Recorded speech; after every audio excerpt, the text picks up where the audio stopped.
Public क्या कर रही है? हाँ मेरी बहनों, घर में धोखा होता है तो परिवार वालों को डराती हो, थोड़ा धोखा लेके बाहर निकल के इनको डराओ तो मैं मानूं महिला शक्ति है।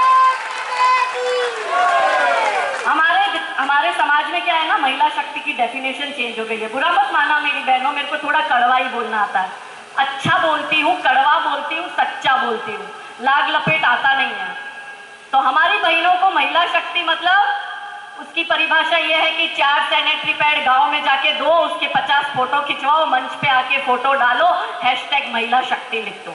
कोई बड़ा नेता आया है तो महिलाओं की भीड़ इकट्ठी कर लो, 10 फोटो खिंचवाओ, हैशटैग महिला शक्ति कर लो।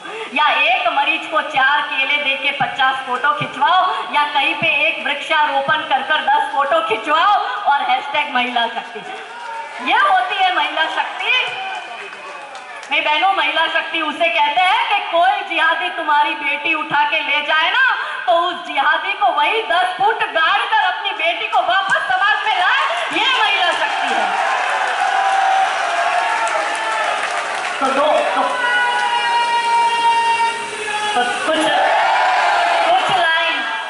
कुछ लाइन मेरी बहनों को समर्पित करती हूँ कि हे भारत की बेटी जागो, मैं तुम्हें जगाने आई हूँ। हे भारत की नारी जागो, मैं तुम्हें जगाने आई हूँ। और 100 धर्मों का धर्म एक बलिदान बताने आई हूँ। खप्पर वाली काली जागे, जागे दुर्गा बरबड़ा, रक्त बीज का रक्त चाटने वाली जागे चामुंडा, नरमुंडों की माला वाला, नरमुंडों की माला वाला जागे कपाली कैलाशी, और रंग की चंडी घर घर नाचे, मौत कहे प्यासी प्यासी, अरे झोली लेकर मांग रही हो, कोई शीश का दान दे दो, भारत का भैरव भूखा है, कोई प्राण का दान दे दो। और मैं घर घर इंकलाब की आग जलाने आई हूँ। हे भारत की बेटी जागो, मैं तुम्हें जगाने आई हूँ। हे भारत की नारी जागो, मैं तुम्हें जगाने आई हूँ। ऐसा है कि जब बेटियां उठ खड़ी होती है तो विजय बड़ी होती है।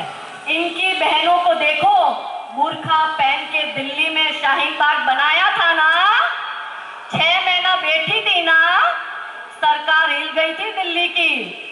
उनको किसने उठाया? कोरोना वायरस ने उठाया है, किसी सरकार ने नहीं उठाया। पर इनकी महिलाएं 6 महीना बैठती है, हमारी महिलाओं में 6 घंटा बैठने की ताकत नहीं है, 2 बच्चा पैदा करने की ताकत नहीं है, जिहादी को फेंक कर आकर बेटी को लाने की ताकत नहीं है। मेरी बहनों, सारे जो कायदे और नियम है ना, वो महिला के पक्ष के बने हुए हैं। सारे कानून महिलाओं के पक्ष के हैं, और उसी का फायदा जिहादी को लेना आता है, हमको लेना नहीं आता है। अब आप यहाँ देखो, भाइयों की संख्या कितनी है? 75% भाई है, 25% महिला। क्यों मेरे भाइयों, घर में क्यों बहन बेटियों को छोड़ के आए हो? थोड़ा जिगरा रखो। मेरा पति से कुछ सीखो कि जिसने अपनी पत्नी को छोड़ दिया है कि जा रणभूमि में जाके जिहादियों से लड़। हर किसी को ऐसा पति नहीं मिलता। तो अपने घर की बहन बेटियों को बाहर निकालो, अपनी घर की बहन बेटियों को बाहर निकालो। संख्या से आप कैसे बदलाव लाओगे? बेटियां भाग रही है हमारी, आप आके बैठ गए। बेटियों को लाना चाहिए था ना। फिर कहोगे कि दीदी कड़वा बोलती है, अब मजबूर करते हो कड़वा बोलने के लिए। तो मेरी बहनों, नगर पालिका के बाहर जाके धरना दोगी? हाँ, अरे जोर से बोलो, सुनाई देता नहीं मेरे को। इनसे तो बेहतर है हम, इन जिहादियों से। तो जब इनकी 6 महीना बैठ सकती है तो आप 24 घंटे तो बैठ सकती है ना। तो ये लैंड जिहाद के मुद्दे लेके जा रही, और जवाबदारी मीरा भाईंदर की नारी शक्ति की है, और ब्रह्मा विष्णु महेश बन के यहाँ के पुरुषों को इन्हें शक्ति देनी है।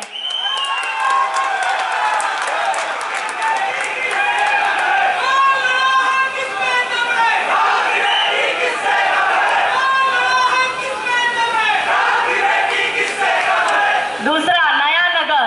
हमने सुना नया नगर पूरा जिहादियों के पास चला गया, हिंदू मार खा खा के वहां से निकल गया। आज वहां पे 97-98% नया नगर है, जो कि पूरा जिहादियों का बन गया है। अब वो थोड़े दिन में नाम चेंज होके नया नगर से जिहादी नगर भी बनेगा। कहाँ भागेगा हिंदू? सोच लो आप। फिर नया नगर केंद्र है, ड्रग्स का केंद्र है, इलीगल एक्टिविटी का केंद्र है, श्रद्धा की हत्या के तार भी नया नगर से जुड़े हैं और ये चिंता का विषय है। यहीं से ड्रग्स सप्लाई होती है।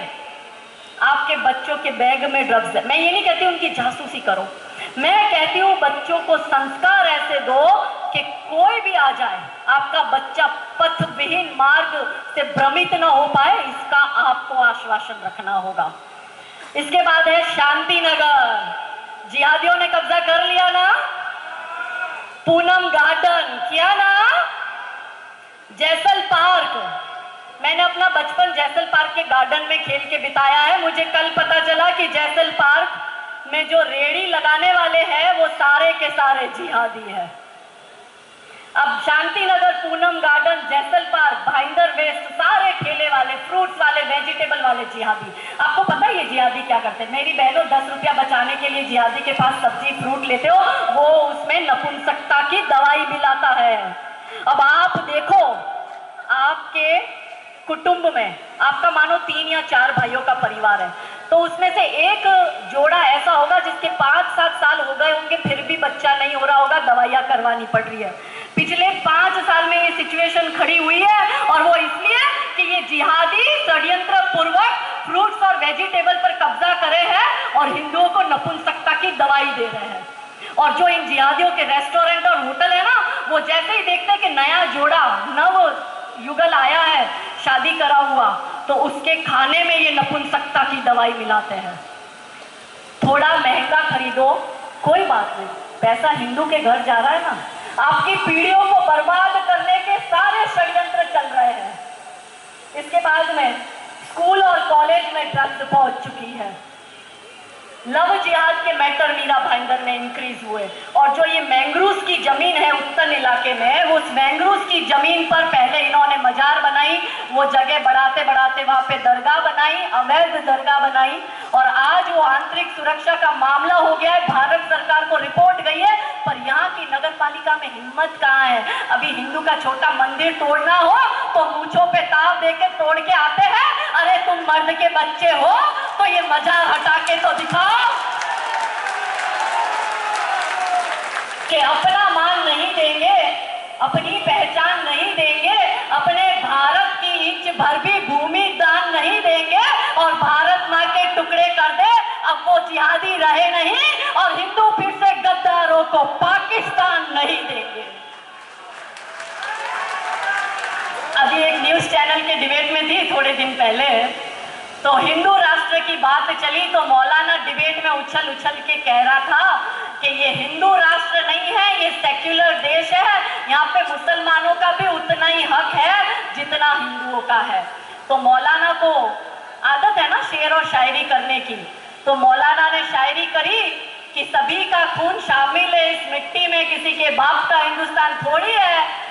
तो हमने कहा बराबर है मौलाना साहब, सभी का खून शामिल है इस मिट्टी में, किसी के बाप का हिंदुस्तान थोड़ी है। लेकिन मौलाना साहब, जिसके अबूजान 1947 में ले चुके पाकिस्तान, अब उसका हिंदुस्तान थोड़ी है।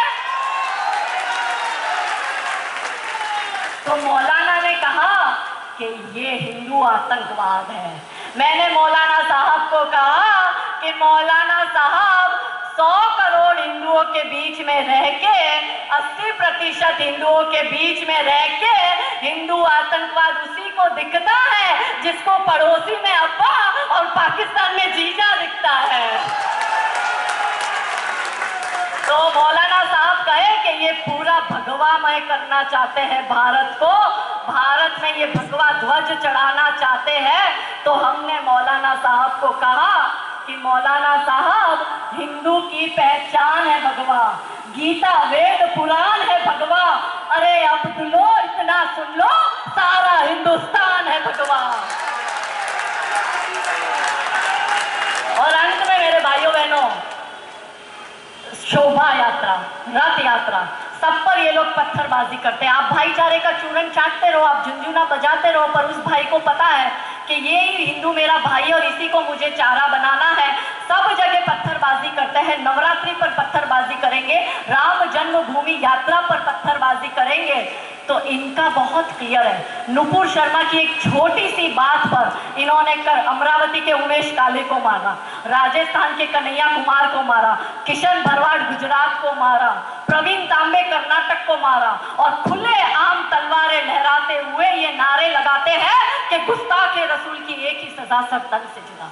अब ये से भाइयों को आपको सपोर्ट करना है, बोलो बोलो मेरे साथ, दोहराओ दोनों हाथ ऊंचे करके। ये हमें मार रहे हैं, अब बर्दाश्त नहीं करेंगे और हमारे पास जो हथियार है उसका हम उपयोग करेंगे। दोनों हाथ ऊंचे कर मेरे साथ कहिए कि मैं महाराष्ट्र का निवासी, छत्रपति शिवाजी महाराज की भूमि से तुलजा भवानी की सौगंध खाता हूं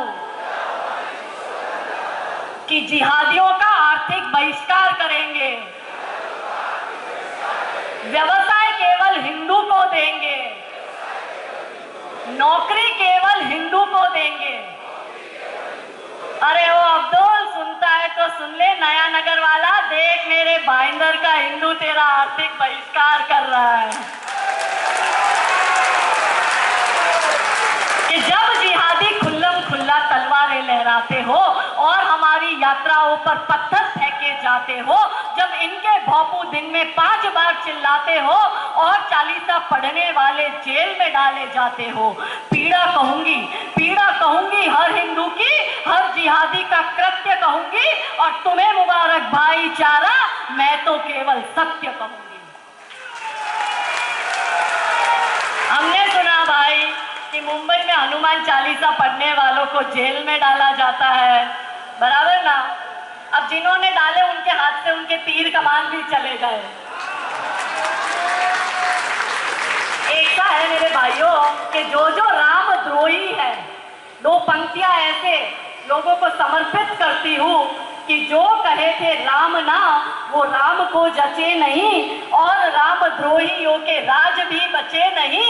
कल जिन्हें घमंड था वो खंड खंड हो गए, काल चक्र यूं चला कि जन्म दंड हो गए।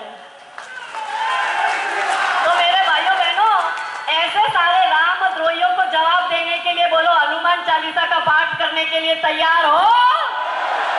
देखो पुलिस भी खड़ी है, पुलिस की गाड़ी भी खड़ी है, और जो हमारा अरेस्ट करना है तो कर लो, लेकिन हनुमान चालीसा का पाठ आज इस मंडप पर होगा। तो सब अपनी अपनी जगह पे खड़े हो जाओ, और गूंज इतनी उठनी चाहिए कि तीर कमान जिनके चले गए उनको ये मैसेज भी मिल जाना चाहिए। हनुमान